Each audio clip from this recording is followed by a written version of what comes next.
versículos que limos no capítulo 4, primeiramente.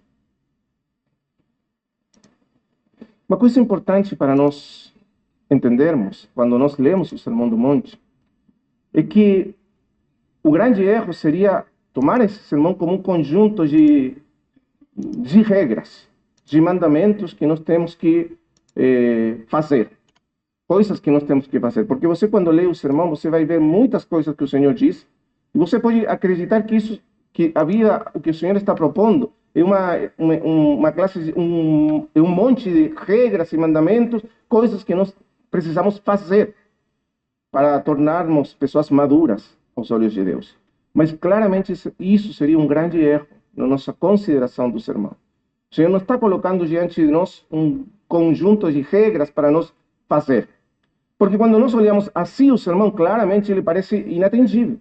Parece que nunca poderíamos fazer tudo o que ele disse aí. Por exemplo, ele diz: aquele que bate na tua face, volta ao outro lado da tua face. Então, coisas assim que, se você tira do contexto e pega elas isoladamente, parece que nenhum de nós seria nunca, jamais capaz de cumprir. Mas essa seria a maneira errada de entender o Sermão do Monte. O Senhor não está colocando um monte de regras, coisas que nós precisamos fazer para tornarmos pessoas aceitáveis ou maduras aos olhos de Deus. Não. Então, esse seria o grande erro. E para entender, então, bem o que o Senhor está falando, precisamos entender primeiro o contexto. Então, vamos aí, capítulo 4, versículo 17. Aí vamos começar.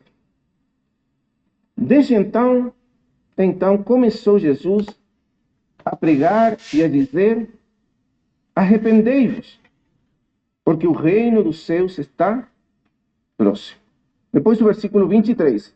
Percorria Jesus toda a Galileia, ensinando nas sinagogas, pregando o evangelho do reino e curando a enfermidade e toda doença entre o povo. O primeiro que nós precisamos entender aqui é que o fundamento do sermão, o fundamento do ensino, do que o Senhor está ensinando aqui aos seus discípulos, é o evangelho. O fundamento de tudo que ele está falando aqui é o evangelho do reino de Deus. Sem o evangelho, o sermão do monte se torna simplesmente impraticável, inatingível. Nós precisamos primeiro entender o fundamento do evangelho para poder entrar na aplicação para as nossas vidas do ensino do Senhor Jesus Cristo. Então, primeiramente precisamos isso. Por isso, nós vamos aqui ao que Mateus escreve antes, versículo 47. Começou Jesus a pregar e dizer: arrependei-vos, porque o reino dos céus está próximo. Nas palavras do Senhor Jesus, o que é o Evangelho? O que é basicamente o Evangelho nas palavras do Senhor Jesus, na pregação do Senhor Jesus? O Evangelho, segundo o Senhor Jesus, é assim, é definido assim: o reino dos céus está próximo. Agora, a expressão que nós Olha temos... que interessante. O Evangelho pode se resumir assim: o reino de Deus está próximo. Ele vai explicar aí. Isso é fantástico se você tiver a revelação agora, como eu tive. Porque não estava dizendo há pouco para minha mulher que não basta ouvir com o ouvido. Não basta. Não adianta nós falarmos com os nossos filhos, com o nosso cônjuge, com os nossos amigos, funcionários, parceiros, clientes. Não adianta o falar, mano. A vida espiritual traz a revelação. Por isso que Cristo fala: quem tem ouvidos, esse ouvido não é esse aqui. O ouvido é o do coração. Quem tem ouvidos, ouça o Espírito. Ele não falou para ouvir o pai, ouvir a mãe, é ouvir o Espírito.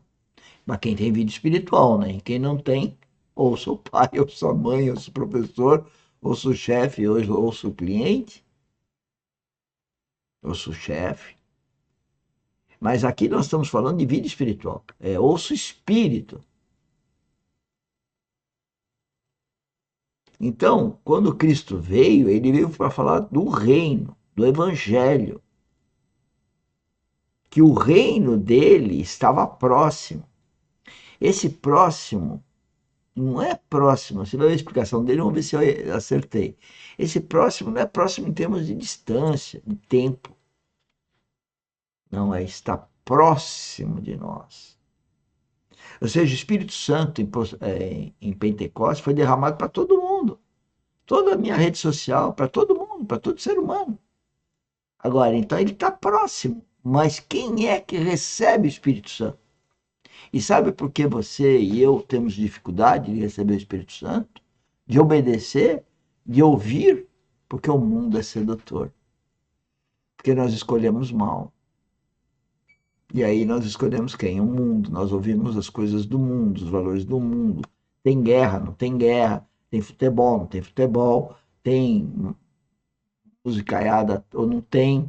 E tem culto religioso ou não tem. Mas temos que ouvir Deus. Temos que ouvir o Espírito Santo. Esse que é o Evangelho. Está próximo.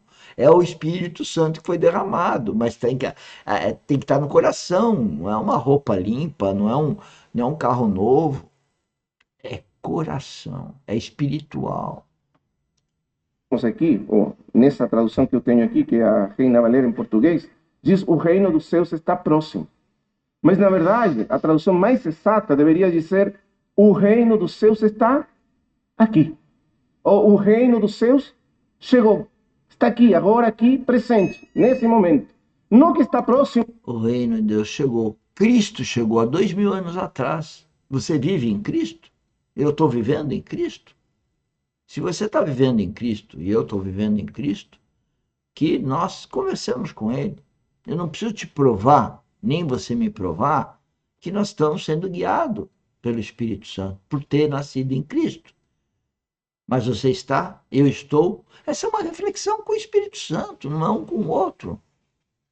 Por isso que eu digo para as pessoas que hoje o que eu quero é falar de Cristo. Eu não tenho vontade de falar de mais nada, só de Cristo. Só que, para servir aos outros, eu preciso falar de atender a necessidade do outro. Por isso que eu falo, na empresa eu assumi o que as pessoas chamam de comercial, mas eu não sou comercial. Eu quero saber a necessidade do outro. Então é uma visão do comercial, uma visão espiritual, a necessidade.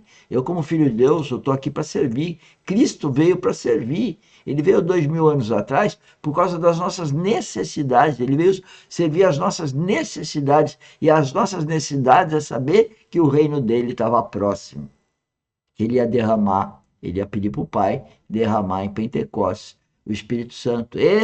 A hora que o Espírito Santo habita meu coração, o reino está em mim. Cristo está em mim, a voz de Deus está sendo ouvida pelo meu coração. O Espírito Santo está me conduzindo 24 horas. É outra pegada. E isso que é fomento do empreendedorismo geotécnico cristão verdadeiro e produtivista, onde a gestão dessa questão temática, que é a engenharia civil geotécnica, é dada por uma gestão cristã, ou seja, por Cristo, através do Espírito Santo. Quer dizer que eu sou perfeito? Não. O processo do cristianismo é um aperfeiçoamento constante, é uma transformação da mente constante, é uma vida transformada pelo Evangelho constante, é uma maturidade constante, é todo dia. Quase ao ponto de chegar, não que está chegando, mas já chegou, está aqui, está presente.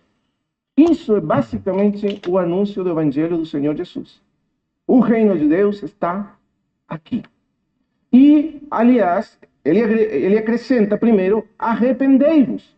As duas partes são fundamentais para entender o Evangelho, segundo o Senhor Jesus Cristo. O primeiro, arrependei-vos. O segundo, porque o reino dos céus está aqui. Porque o reino de Deus chegou. Vamos tentar entender isso primeiramente para logo entrar no Sermão do Monte. Porque, novamente, eu quero enfatizar que precisamos entender isto primeiro para entender logo o sermão. Fora do contexto, do fundamento do Evangelho, não poderemos compreender o ensino e o que o Senhor nos ensina no Sermão do Monte. Então, vamos ver. A primeira expressão diz arrependei-vos. O que quer dizer arrependei-vos? As primeiras palavras do Senhor, arrependei-vos. A palavra grega que o Senhor usa aqui é metanoia. A palavra metanoia significa mudança